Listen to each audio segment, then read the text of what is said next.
Assalamualaikum warahmatullahi wabarakatuh. Kami dari kelompok 1 yang terdiri dari saya sendiri Miftahul Jannah dan teman-teman saya. Kami akan menjelaskan materi tentang kasus ancaman berdimensi politik. Politik merupakan suatu rangkaian asas, prinsip, keadaan, jalan, cara, dan alat untuk tujuan menghendakinya. Politik juga dapat diartikan sebagai sesuatu yang berkaitan dengan sekelompok masyarakat bernegara. Ancaman berdimensi politik dapat bersumber dari dalam dan luar negeri. Ancaman berdimensi politik dari dalam negeri.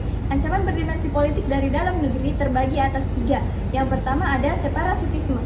Separasitisme merupakan gerakan untuk mendapatkan kedaulatan dan memisahkan diri dari suatu negara.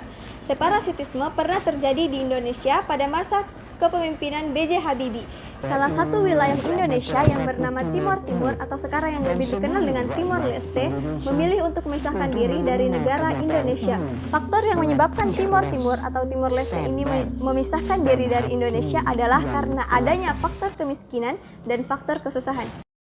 2. Pengerahan massa. Pengerahan massa atau mobilisasi massa merupakan upaya menggerakkan kelompok masyarakat untuk mencapai tujuan tertentu. Pengerahan ini biasanya dilakukan oleh oknum-oknum yang berkepentingan. Pengerahan massa biasanya muncul sebagai reaksi dari kebijakan yang pemerintah buat. Pengerahan massa ini dapat berdampak positif jika dilakukan secara tertib dan tidak bertentangan dengan hukum.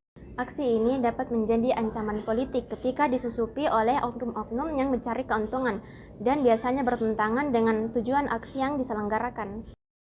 3. Korupsi. Korupsi adalah salah satu penyalahgunaan uang negara oleh seseorang atau lembaga untuk kepentingan pribadi maupun orang lain. Korupsi dapat merugikan negara, dikarenakan korupsi dapat memperhambat pertumbuhan ekonomi, menurunkan investasi, serta meningkatkan kemiskinan. Akibatnya, kesejahteraan dalam suatu negara sulit tercapai. Tindakan korupsi marak sering terjadi di kalangan pejabat. Tindakan korupsi ini mampu memperhambat peran pemerintah. Selain itu, korupsi yang terjadi pada lembaga-lembaga dapat menghilangkan kepercayaan pada masyarakat. B. Ancaman berdimensi politik dari luar negeri. Ancaman berdimensi politik dari luar negeri dilakukan oleh suatu negara dengan melakukan tekanan-tekanan terhadap Indonesia. Bentuk ancaman berdimensi politik antara lain intimidasi, provokasi, atau blokade politik. Intimidasi adalah tindakan menakut-nakuti, memaksa, menggertak, atau mengancam. Provokasi adalah tindakan untuk membangkitkan kemarahan atau menghasut berbagai upaya. Blokade politik adalah pengepungan atau penutupan sistem politik dari suatu negara. Ancaman tersebut sering digunakan oleh pihak-pihak dari luar negeri untuk menekan suatu negara.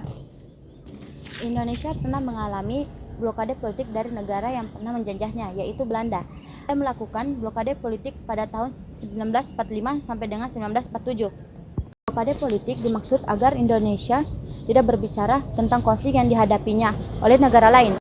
Selain blokade politik, terorisme juga merupakan ancaman yang berdimensi politik dari luar negeri. Terorisme merupakan penggunaan ancaman kekerasan tanpa pandang bulu, baik terhadap musuh maupun terhadap sekutu dalam mencapai tujuan. Selain menyebar teror, kelompok teroris juga ingin menyebarkan paham yang mereka anut dan ingin mengganti ideologi negara yang tidak sesuai dengan kehendaknya. Itulah tadi materi mengenai kasus ancaman politik. Kurang dan lebihnya mohon dimaafkan. Wabillahi taufiq wal hidayah. Wassalamualaikum warahmatullahi wabarakatuh.